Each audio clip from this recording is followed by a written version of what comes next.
So I have three problems here from the homework. It deals with 21.1. It's the only homework 21, but we call it 0.1, so it will have a decimal.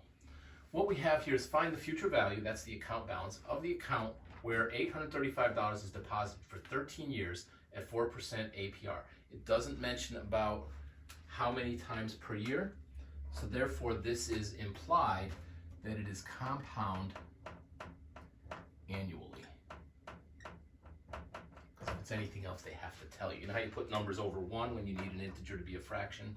How you put 1 in front of a variable when you need it to have a coefficient? This is the same thing. If they don't tell you anything about it, it's compounded annually. So this will be compounded annually. So what we're looking to do is find A right here. We need to figure out what's P, what's our own money. Our own money is $835. In this scenario, it's called the principal. Starts with P. We need the R, capital R here, is equal to. Now they're using 4% as your APR, so it's 4, but it's divided by 100 because it's a percent. And then I'm going to divide by 1, which isn't necessary here because we are compounded annually, but that takes me to 0.04. And n is equal to 13 years, and I'm going to multiply it by 1, and I'm going to stay with 13 annual times that you get interest. Because it's compounded annually means that n is equal to 1. And so now I've got the numbers that I need to work with. I got a capital P, capital R, and capital N ready to go right on in there.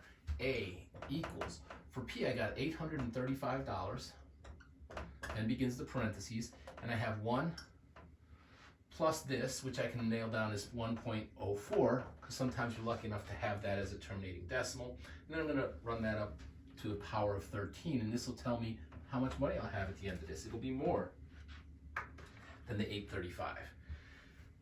And so I have $835 times 1.04, and I'm going to raise it to the power of 13. And that's going to have me end up with 1,390.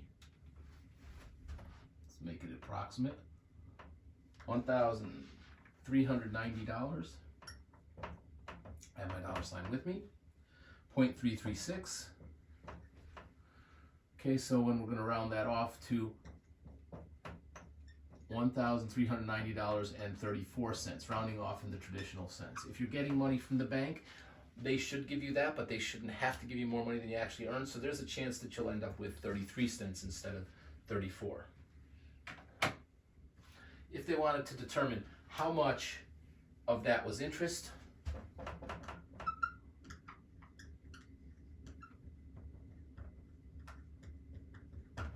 then I would say let's take our total that we now have of $13.90 and 34 cents and get rid of our own money of $8.35. And the rest of it that's not the principal is going to have come to me as interest. So $5.55 and 34 cents.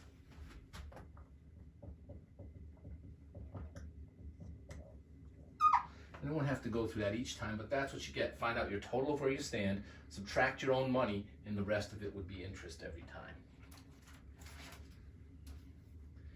Okay, for this next one, it is going to be just for 1 year, so we're going to have 1 year as our amount of time, but we're going to get our money compounded daily. So what we're going to try to find here is what's the principal that we put in. P is principal of $720. It's our own money. P is always our own money. It's going to be for 1 year, and it's at 6%, so R is at 6. Divide by 100, and then we have to divide by 365 because this is compounded daily. And n is equal to 1 times 365. Now what happens there is daily happens 365 times per year. So n equals 365, and that's why I don't get to put capital N as 1. 1 year is 365 periods. And this interest rate, I'm going to take a look and see what happens here. I'm going to go 6, divide by 100, which is no big deal. Then I'm going to divide by 365. I didn't have to see this specifically, but if I bring it in close, you might see that there is a decimal on there that does not end it doesn't come to a point where it wraps up, and I don't want to cut it off short. So I'm going to represent all of what that is by putting it in to the formula using the calculator live to do that. So again, I'm going to go for A is equal to my principal of 720. And now in this case, I'm going to put in what it says to do, 1 plus, and for R I put in all of this. 6, divide by 100, and divide by 365. And I don't know exactly what that equals, and I don't need to, because the calculator will know it. And I'm going to raise that up to the power of 365, and I'll get where I've gone with my interest. So it's paying a little sliver of interest every day, and those slivers are going to add up to a bigger balance than the 720 I started with. So here I have 720 times, I'll open my parentheses, 1 plus 6 divided by 100 divided by 365. When I close my parentheses, this particular calculator actually shows me 1.000164384, but there's more to it than I can even see. And I let the calculator handle that. And I'm in a position now to raise the thing that I just made in the parentheses to the power of 365. Because I had started with 720 times the parentheses raised to that power, when I hit equals, it does all of it for it and gets all the work I need, 764.518. So I want to make sure I write an extra digit. The 18 looks more like 20, and that's why I'm going to get this to be 764.52. Now in reality, the bank might give me 0.1 because they may not want to be giving me more money than I'm entitled to, because if every customer has all their values rounded up, that can start to add up for a corporation to significant money. But anyway, if you're not going to quibble about the penny, you might get 51 cents, 52 cents. There you are, 764. You made some money on your 720 by having it in there.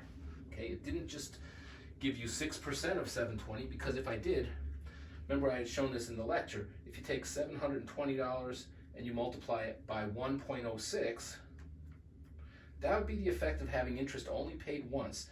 That would be $763.20. You made an extra $1.52 because it was compounded daily rather than just once a year. And now we want to go to this one. This one is going to ask me to find the other thing where I know I have to get to $40,000. So in this case, I know that the account balance has to be $40,000. And my interest rate is 6.7 divided by 100 for percent, and I need to see that this says monthly. A common thing is to have monthly, where n equals 12 months in a year, so I'm going to use my 12.